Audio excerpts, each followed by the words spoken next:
de la part de Bennett, ça a été quelque chose de très lourd sur ses épaules de traverser ce Rubicon pour former ce gouvernement. Il savait à quoi il s'exposait. Il a agi seul. Il était en haute solitude. D'ailleurs, d'aucuns ont fait remarquer que le fait qu'il ait décidé dans ce contexte troublé et dans cette impasse dans laquelle se trouve la scène politique israélienne, le fait qu'il ait décidé, lui, de dissoudre la Knesset, d'aucuns ont fait remarquer dans la presse nationale que c'était un véritable acte de chef d'État.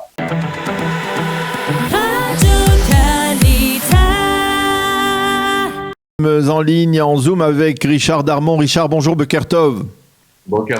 Alors, on a beaucoup de choses à se dire parce que la journée risque d'être particulièrement mouvementée et décisive pour cette 24e Knesset. C'est peut-être la dernière journée de cette 24e Knesset, mais comme je le disais dans le journal d'information, peut-être seulement parce que, eh bien, les choses sont en train de traîner. On a le sentiment que Nir Orbach est en train de faire durer le plaisir, si je puis dire, pour permettre à Binyamin Netanyahou d'essayer par tous les moyens de former un gouvernement alternatif. Est-ce que vous avez le sentiment que ce cas de figure est possible, que Binyamin Netanyahou puisse à la dernière seconde, comme il l'avait fait en 2012 avec Shaul Mofaz, eh bien faire provoquer la formation d'un gouvernement alternatif? Écoutez, tout est possible dans la vie politique israélienne, mais ça semble peu probable pour différentes raisons. Netanyahou devra aller pêcher, évidemment, si on met de côté la liste arabe unie, devra aller pêcher du côté de Nouvel Espoir ou d'autres, disons, déserteurs, entre guillemets, de Yamina. Il n'en reste plus beaucoup.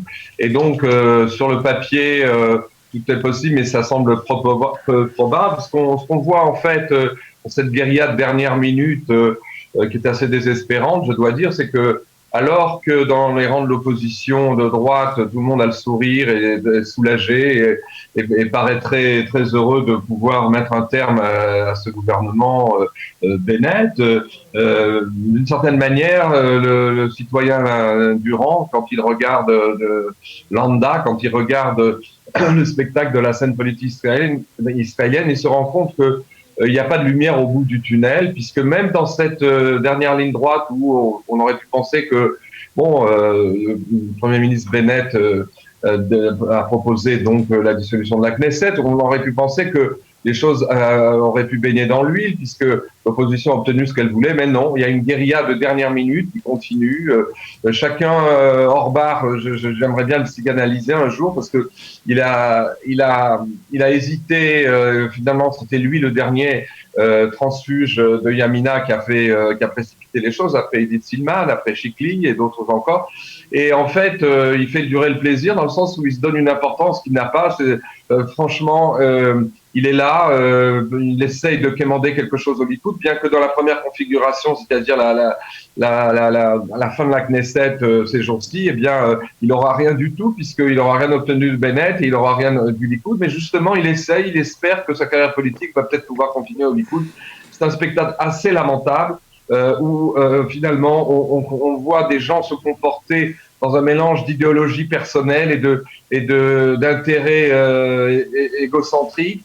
Et vraiment, de mémoire de chroniqueur de la vie politique israélienne, on n'a jamais vu comme ça une dernière ligne droite de Knesset être aussi polémique. C'est vrai qu'il y a à l'ordre du jour de la journée, à part la dissolution, il y a un certain nombre de projets de loi, il y a un comité qui a été créé entre l'opposition et l'ex-coalition, on pourrait dire, pour essayer de se mettre d'accord sur qu'est-ce qu'on pourrait passer dans cette dernière journée comme projet de loi. Ce ne sont pas des choses, à part la loi sur l'extension de la souveraineté, ou pas de la souveraineté, l'extension, ou du moins l'application, je m'excuse, de la loi israélienne en Judée-Saint-Marie, dont le délai de reconduction expire ce jeudi avant minuit. À part cette loi-là, le reste, si vous voulez, ce sont je dis pas que c'est des lois secondaires, mais par rapport aux enjeux de vouloir polémiquer sur une série en dernière ligne droite. Et en fait, ce qui se passe dans ces journées, c'est que le ton et l'atmosphère qui ont prévalu pendant un an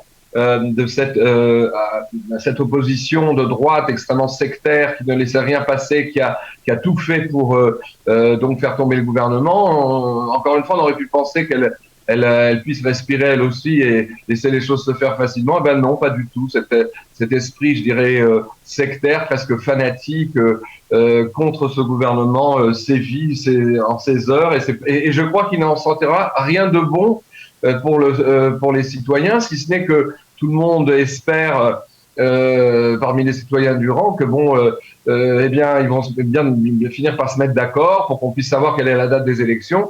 Mais toute cette guérilla, et y compris pour nous qui sommes censés être spécialistes, la liste par exemple, des projets de loi en discussion aujourd'hui, enfin, c'est véritablement de la bureaucratie parlementaire et du fanatisme partidaire.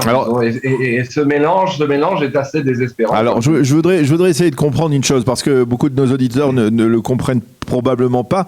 Il y a cette fameuse loi, dite la loi du Nehesham, de l'inculpé, qui devrait empêcher un député inculpé par la justice israélienne de former un gouvernement. C'est une loi qui est dirigée, on le comprend, on le sait, vers Binyamin Netanyahou, contre Binyamin Netanyahou. La question que je vous pose, Richard, c'est pourquoi finalement ce gouvernement était en place depuis 1 an. Il avait certes une faible majorité. Pourquoi finalement il n'a pas essayé de voter cette loi avant, et pourquoi il réussirait maintenant ce qu'il n'a pas réussi pendant toute cette année? Oui, c'est une bonne question. En fait, Gideon Sa'ar et ceux qui le soutenaient ont essayé à plusieurs reprises de mettre à l'ordre du jour des projets de loi pendant la législature, cette législature agitée d'un an, ont essayé de le mettre à l'ordre du jour. Ça n'a pas pu se faire. Et bien sûr qu'aujourd'hui, dans le climat délétère de cette fin de la 24e Knesset, c'est pas maintenant que ça va se faire. Mieux encore, même les chroniqueurs politiques israéliens dans la presse nationale qui aussi étaient favorables à l'adoption de ce projet de loi, on dit que c'était de très mauvais goût de la part de la coalition et des éléments les plus sectaires, parce que les sectaires, il en existe des deux côtés, de présenter maintenant cette loi au dernier moment, dans un moment où on ne redéfinit pas la règle du jeu alors que le jeu est engagé. Et donc, cette intention de vouloir au dernier moment faire passer cette loi qui barrerait la route à Binyamin Netanyahou ne ferait que jeter de l'huile sur le feu, exacerberait le sectarisme, ressoudrait encore plus le lien du grand manig qui est censé être Netanyahou, enfin du grand leader, leader maximo, si on peut dire, comme à Cuba, qui lirait Netanyahou au peuple, etc. Et ça ne ferait qu'exacerber les passions, si tant est qu'il y ait une toute petite chance que cette loi passe. Elle ne passera pas, je pense. Et d'ailleurs, Naftali Bennett et même Lapid ne se sont pas prononcés pour. Il y a quelque chose qui est très gênant de voir finalement que cette proposition de loi, c'est simplement des règlements de compte entre parlementaires de second ordre, Orbach d'un côté, certains autres du parti bleu et blanc de l'autre, et de Nouvel Espoir. Et vraiment, c'est une bataille d'arrière-garde, je dirais. Alors, je voudrais revenir un peu sur, on va dire, les derniers jours du gouvernement de Naftali Bennett. Hier, il y a la dernière réunion du Conseil des ministres. Naftali Bennett et son gouvernement se sont un peu tapés sur l'épaule en disant nous avons réussi beaucoup de choses, nous avons, ça a été court, mais ça a été bien. Est-ce que finalement, de facto, qu'est-ce qui restera de ce gouvernement, si on peut essayer déjà de se projeter dans une sorte de perspective historique? Est-ce que finalement, ce qui ne risque de rester, c'est finalement cette durée, ce record battu donc du gouvernement le plus bref de l'histoire de l'État d'Israël, ou alors il y a quelque chose d'autre? Je pense qu'il y a et ça, si je puis dire, dans le sens où évidemment le climat politique dans lequel a vécu ce gouvernement pendant toute l'année était un climat délétère, où il était sans cesse délégitimé par l'opposition, à mauvais titre d'ailleurs, parce que au plan légal, il y a aucune infraction aux lois. Le fait qu'on ait reproché à Bennett de ne pas tenir ses promesses électorales, je pense que c'est un reproche qui pourrait s'appliquer à un nombre de politiciens, entre autres à Netanyahou, qui avait promis, lui, qui vilipendait ce gouvernement qui tenait qu'à une voix de majorité, avait promis pendant des années de réformer le système électoral et qu'il l'a jamais fait. Bref, on reproche toujours aux autres ce qu'on ne fait pas soi-même. Mais par ailleurs, je pense qu'il restera, si on prend sur le fond, il restera quand même, à part le bilan de gestion qui est fait que la machine institutionnelle de l'État s'est remise à marcher. Il y a eu un budget qui a été voté. Au plan diplomatique, il y a eu des avancées qui se sont poursuivies avec les pays arabes modérés et les accords d'Abraham et une économie qui s'est remise vers la croissance sans d'ailleurs qu'il y ait malgré la cinquième vague de Corona, sans qu'il y ait de couvre-feu et d'arrêt de l'activité économique. Mais ce qui restera peut-être plus au fond pour les politologues, c'est quand même, je dirais, et peut-être que ça va pas plaire à certains, ce que je vais dire, mais c'est que Bennett, dont on a accusé d'être un traître, je ne sais quel, parce qu'il aurait trahi son électorat et il le paye cher, effectivement, aujourd'hui. En fait, il y a eu quand même un certain sens de l'État, une certaine conscience, mis à part le dénominateur commun à ces 8 partis qu'il a réunis, qui était en fait un souhait de ne pas voir le Likoud et surtout Netanyahou revenir au pouvoir. À part ce ciment négatif, il y a eu tout de même une mise en commun du minimum viable pour former un gouvernement, c'est-à-dire pour gérer les affaires prioritaires et pour faire se mettre d'accord des factions politiques tellement opposées qui vont de la droite jusqu'au parti arabe et à Meretz, à l'extrême gauche. Et donc ça, il y a eu un sens, je pense, que de la part de Bennett, ça a été quelque chose de très lourd sur ses épaules, de traverser ce Rubicon pour former ce gouvernement. Il savait à quoi il s'exposait. Il a agi seul. Il était en haute solitude. D'ailleurs, d'aucuns ont fait remarquer que le fait qu'il ait décidé dans ce contexte troublé et dans cette impasse dans laquelle se trouve la scène politique israélienne, le fait qu'il ait décidé, lui, sans doute en aparté avec Lapid, mais de dissoudre la Knesset, d'aucuns ont fait remarquer dans la presse nationale que c'était un véritable acte de chef d'État qui donc sacrifie son intérêt personnel et son fauteuil par rapport aux intérêts prioritaires de l'État. Et je pense, même si à droite et dans le camp national, c'est pas l'opinion majoritaire, je pense que cette idée avait prévalu, à part le ciment anti-Netanyahou, tout sauf Netanyahou, comme on avait dit à l'époque. Je pense que cette idée de sacrifice de soi et d'abnégation de la part de Bennett avait présidé au départ, contrairement à ce qu'on dit, au fait qu'il voulait tellement s'asseoir dans ce siège de Premier ministre. Je pense que c'est en fait cette idée-là de servir les intérêts de l'État qui ont prévalu à sa décision tellement difficile de s'associer avec Abraham. Et donc, ce qui restera malgré tout, et d'ailleurs c'est le cas chez certains éditoriaux qui ont noté deux choses, que le gouvernement sortant a prouvé son héroïsme, même, c'est le mot qu'on a vu, pouvait exister dans la politique sur la scène israélienne, presque autant que sur le champ de bataille. Et je pense que malgré tout, malgré cette sortie en queue de poisson là du gouvernement Bennett, c'est quand même ce qui restera au niveau, à part la brièveté évidemment et le climat délétère dans lequel ça s'est passé, mais la brièveté de ce gouvernement, mais ce qui restera, c'est l'abnégation et le sens de l'État dont a fait preuve Bennett, contrairement à ce que pensent pas mal de gens. Alors justement, le sens de l'État, finalement, le gouvernement a été formé pour éviter de cinquièmes élections, il y a 1 an. Maintenant, finalement, on se retrouve dans le même cas de figure où on se plonge vers de nouvelles élections.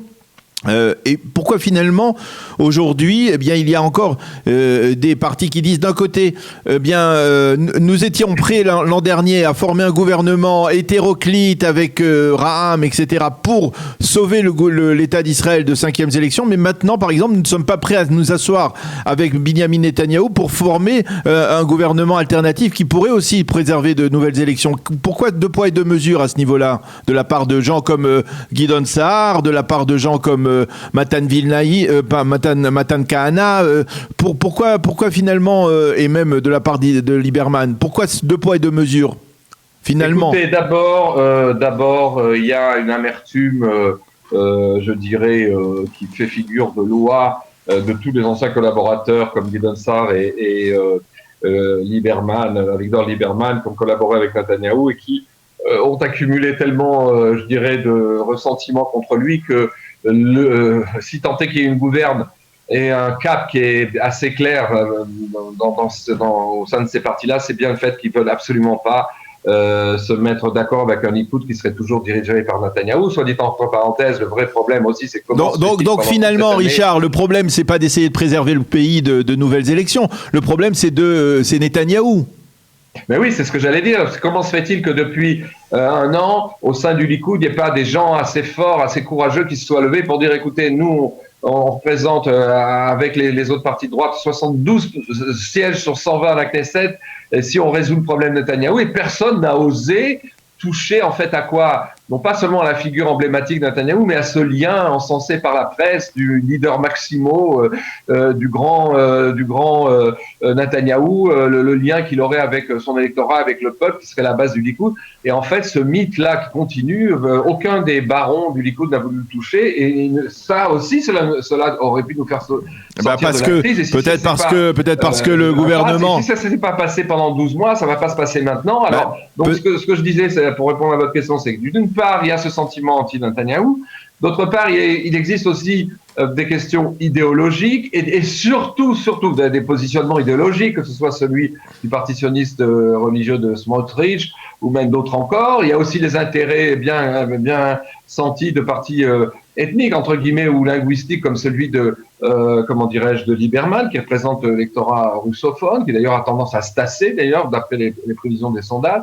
Et puis, il y a surtout le petit jeu imbécile et l'ego absolument, j'allais dire, en employant un mot limite, puant, d'un certain nombre de parlementaires des deux bords, d'ailleurs, Orbach d'un côté, Silman du même côté, mais aussi d'autres.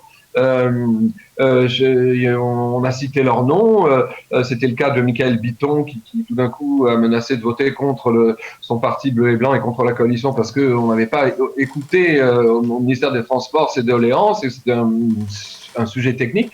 Mais en fait, le véritable moteur, tout d'un coup, c'est ce que nous disions dans d'autres chroniques, tout d'un coup, les leaders des partis et les membres surtout des partis, les membres de base, des gens qui n'ont jamais fait trop de politique, ont tout d'un coup découvert que dans ce contexte volatile extrêmement fragile, ils pouvaient faire valoir leur propre intérêt personnel, au-delà d'ailleurs de l'idéologie, comme un peu Orbach, mais leur intérêt personnel stricto sensu,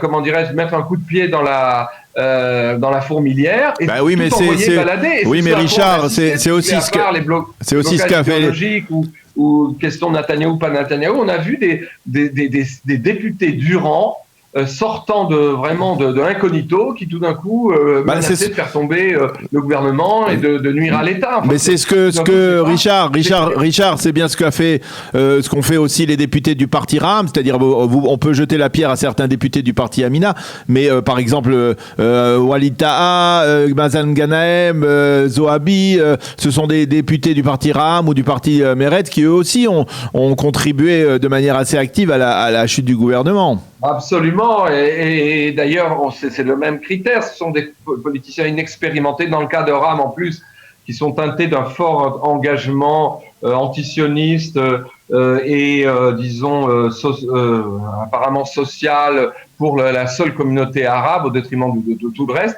et donc si vous voulez ça a créé un catalyseur aussi ethnique, religieux ethnique, islamique ethnique, qui a été catastrophique. C'est-à-dire que d'ailleurs le chef du parti RAM, Mansour Abbas, a du mal à gérer, parce que lui il a un discours assez modéré officiellement, et il se situe dans le cadre de l'État d'Israël. Il avait déclaré il y a quelques mois que l'État d'Israël continuera à exister sous forme d'État des Juifs, etc. Il est en décalage par rapport à sa propre base et par rapport à des politiciens comme Zohabi, elle n'est pas à RAM, elle est à Meretz. C'est d'ailleurs un élément à contrôler, une espèce d'électron libre que même son promoteur Nissan Horowitz a du mal à repérer, a du mal à retenir, puisqu'elle ne se représentera pas dans Meretz, elle sortira de la vie politique sans doute, mais on a assisté véritablement au feu d'artifice de